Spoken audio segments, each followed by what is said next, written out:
तो आज बात करते हैं जिंदगी के उस ब्लूप्रिंट की, वो कोड जो हम सबको बनाता है। जी हाँ, आज हम समझेंगे डीएनए और आरएनए को। और हाँ, जो लोग नीट, एम्स या सीयूईटी जैसे कंपैरेटिव एग्जाम्स की तैयारी कर रहे हैं, उनके लिए तो ये टॉपिक समझना बहुत ही जरूरी है। मानकर चलिए कि हर पेपर में 2 से 3 सवाल तो यहाँ से आने ही वाले हैं। और पता है, अगर कॉन्सेप्ट्स एकदम क्रिस्टल क्लियर हो गए ना, तो ये नंबर एकदम फ्री के हैं। तो चलिए बिना देर के शुरू करते हैं। तो सबसे पहले ये न्यूक्लिक एसिड्स आखिर होते क्या हैं? इनको ऐसे समझिए, ये हमारे शरीर के वो मास्टर कोड हैं जिनमें सारी की सारी जेनेटिक जानकारी स्टोर होती है।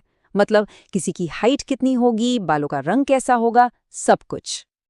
अब इसके 2 मेन टाइप्स होते हैं। पहला है डीएनए, यानी कि डीऑक्सी राइबो न्यूक्लिक एसिड।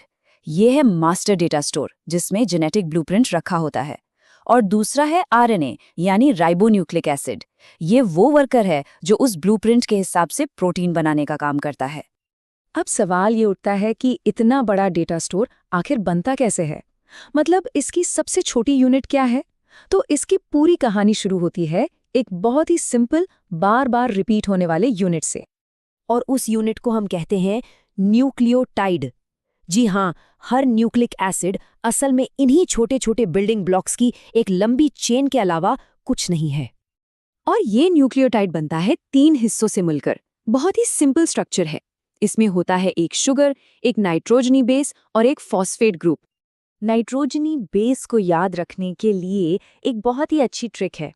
2 तरह के बेसेस होते हैं और उनको याद रखने के लिए बस एक लाइन याद रखिए, प्योर एज गोल्ड। प्यूरीन से याद रखिए प्यूरीन, और एज गोल्ड के ए और जी से याद रखिए एडेनिन और ग्वानिन। तो ये हो गए प्यूरीन।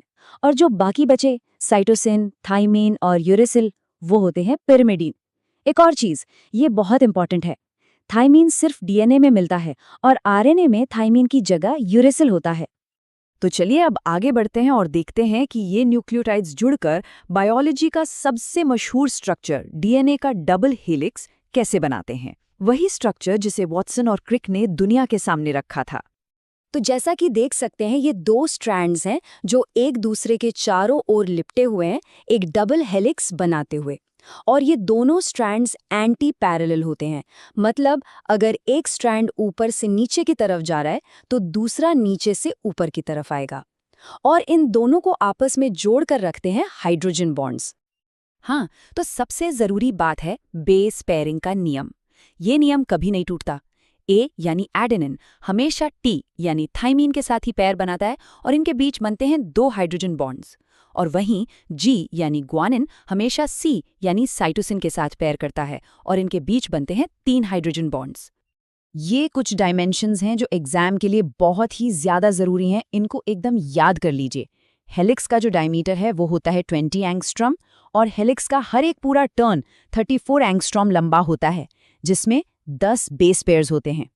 तो ठीक है, हमने ये तो समझ लिया कि जानकारी स्टोर कैसे होती है, पर इस जानकारी का इस्तेमाल कैसे होता है, मतलब ये कोड एक्शन में कैसे बदलता है।